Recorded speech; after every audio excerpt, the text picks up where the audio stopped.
नमस्ते दोस्तों, मनमोहक हिंदी कहानियाँ चैनल में आप सभी का स्वागत है।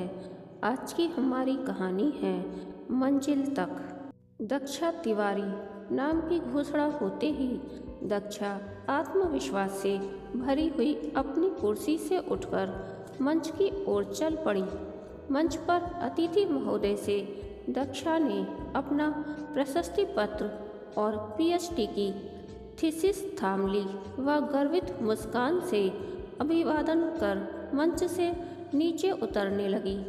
2-3 कैमरामैन नीचे से लगातार कार्यक्रम की फोटो खींचने में व्यस्त थे। मंच से उतरते वक्त चेहरे पर पड़ी फ्लैश की चमक से सहसा दक्षा की नज़र कैमरामैन पर पड़ी।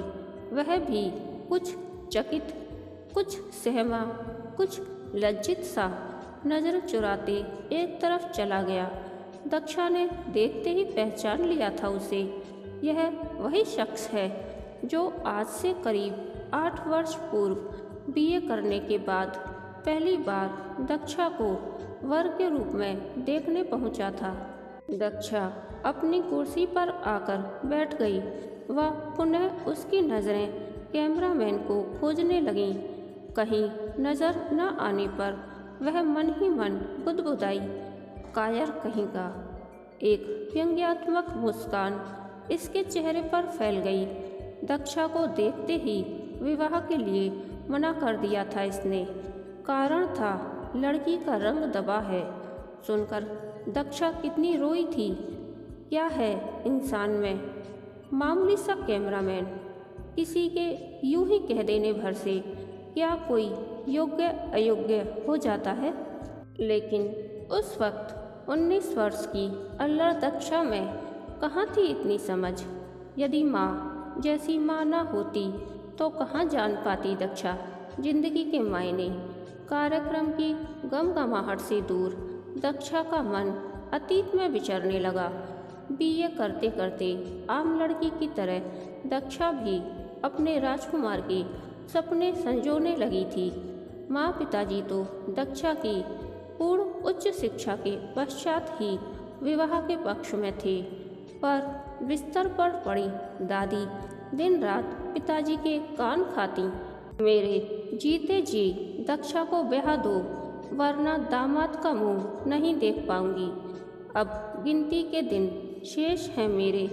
तभी दक्षा के मामा जी ने आकर रिश्ते की बात चलाई। किसी मित्र का भाई है, कैमरामैन है, अपना स्टूडियो है, प्राइवेट वीडियो शूटिंग करता है, ग्रेजुएट है, सुंदर है, गोरा है और न जाने क्या क्या। हालांकि माँ पिताजी इन बातों से प्रभावित न हुए थे, पर दादी की जिद पर वर दिखलाई का कार्यक्रम तय हुआ। लड़का अपने माँ बाप व भाई के साथ दक्षा को देखने पहुंचा। दूसरे ही दिन खबर भिजवा दी कि लड़की नापसंद है, काली है। दक्षा ने सुना तो रो रो कर बुरा हाल बना लिया था। लड़के के मना करने का दुख कम, अपनी अवहेलना का ज़्यादा था। माँ पिताजी पर झल्ला पड़ी थी। मैंने तो पहले ही मना किया था। न लड़की की पढ़ाई पूरी हुई है, न उम्र, बेवजह की तमाशाई हुई। लड़की का दिल दुखा सो अलग। पिताजी कम आहत नहीं थे, पर चुप ही रहे और मन ही मन तय किया कि जब तक बिटिया की पढ़ाई पूरी नहीं होगी, विवाह की चर्चा नहीं होगी। समय के मरहम से दक्षा पूर्ववत हो गई थी।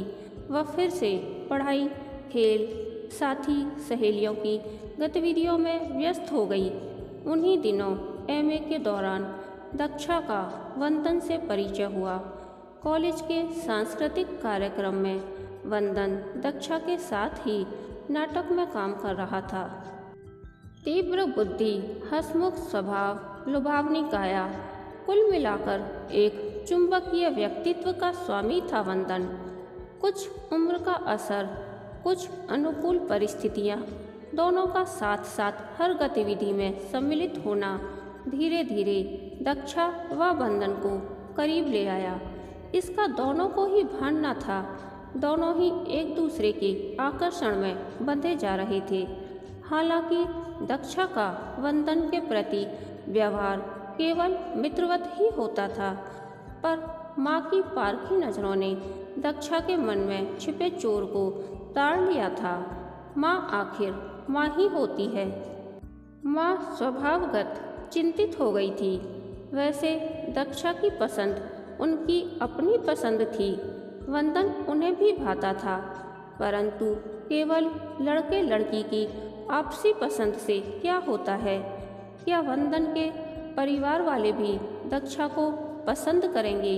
यदि नहीं तो क्या वंदन में इतना हौसला है कि घरवालों के विरोध के बावजूद दक्षा का हाथ थाम सके?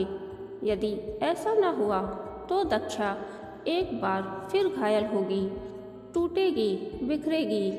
कैसे संभालूंगी बेटी को?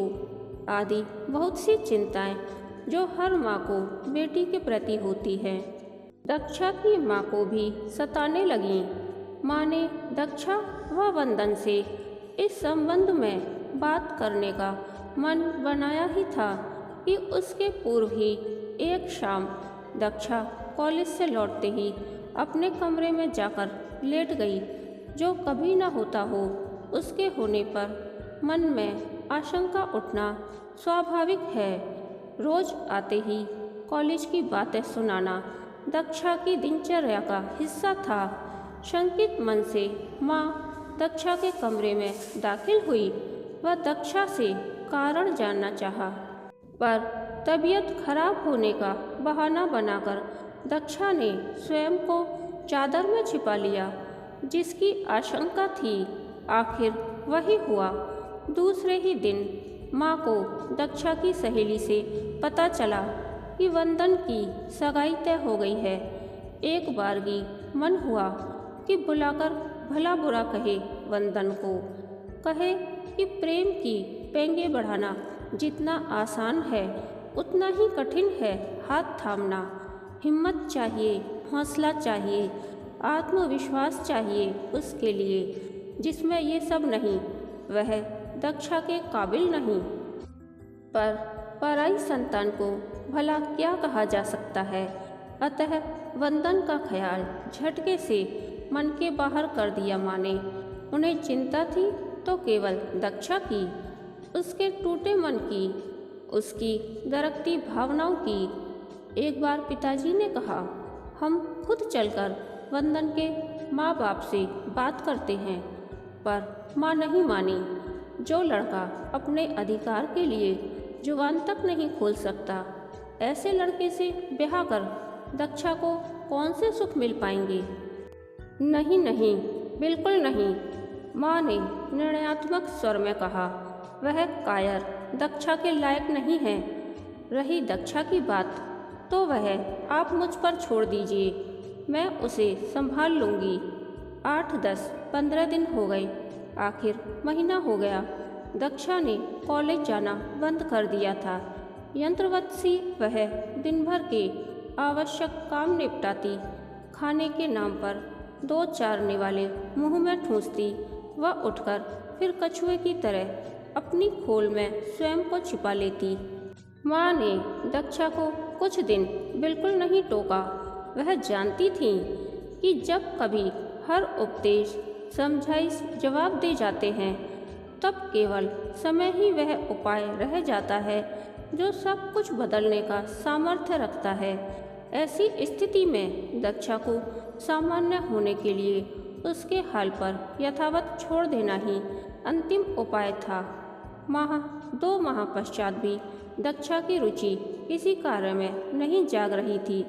न टीवी, न गाना, न सहेली, न फिल्म। दक्षा को देख पिताजी भी स्वयं को बेबस पाते। उसकी हालत देख स्वयं तिल तिल मर रहे थे। आखिर एक दिन मौका देखकर खाने की मेज पर माँ ने चर्चा छेड़ी। संबोधन पिताजी के लिए था, पर बात दक्षा के लिए उद्देशित थी। आपने सुना, पड़ोस की निशिकी वर्मा साहब ने जबरदस्ती शादी तय कर दी, वह भी उसकी इच्छा के विरुद्ध। अच्छा, लेकिन क्यों? पिताजी बोले। क्यों क्या? उनकी मर्जी। हर पिता तुम्हारी तरह नहीं होता, जो लड़की की भावनाओं का ख्याल कर पल पल घुटता रहे। लड़की भूखी रहे तो खुद भी भूखे उठ जाए। कनखियों से दक्षा पर नजर डालते हुए माँ ने अपनी बात जारी रखी। निशी को भी तो देखो, मजाल है कि विरोध में मुंह से 2 शब्द भी निकल जाए। आज 2 माह में पहली बार दक्षा का ध्यान पिताजी पर गया। उसे देख देख कर कितने चिंतित, कितने उदास, कितने दुर्बल लग रहे हैं। शायद पिताजी ने भी इतने दिनों से ठीक से खाना नहीं खाया। सोचते हुए दक्षा अपने कमरे में आ गई।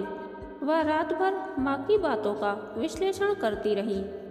उसका मन ग्लानि से भर उठा। किसी की सजा किसी और को क्यों दे, और खासकर उन्हें जो हर वक्त उसके भले की सोचते हैं। माँ पिताजी को अनजाने ही उसने दुखी कर दिया। इस ख्याल से वह पछता उठी। सुबह नहा धोकर दक्षा किचन में आकर माँ के काम में हाथ बटाने लगी। माँ, आज पिताजी की पसंद का खाना मैं बनाऊंगी। दक्षा में आए इस अप्रत्याशित परिवर्तन से माँ का हृदय सुखानुभूति से भर गया। यही वक्त है दक्षा को कुछ कहने का। सही बात सही समय पर कही जाए तभी उसका सकारात्मक असर होता है। सोचते हुए माँ ने दक्षा से कहा, दक्षा, जीवन केवल वह नहीं जो अपनी इच्छित आकांक्षा को पूर्ण करने में खर्च किया जाए। जीवन वह है जो दूसरों को खुश देखने, दूसरों को सहारा देने के लिए जिया गया हो। जीवन पथ पर बहुत कुछ पीछे छूट जाता है, कुछ छोड़ देना पड़ता है जो स्वयं के लिए बोझ साबित हो, आगे बढ़ने के लिए बाधक साबित हो। उसे छोड़कर आगे बढ़ना ही जीवन है। उसी मोड़ पर बैठ जाना तो कर्महीनता है। मंजिल तो आगे, बहुत आगे बढ़ने पर ही मिलती है।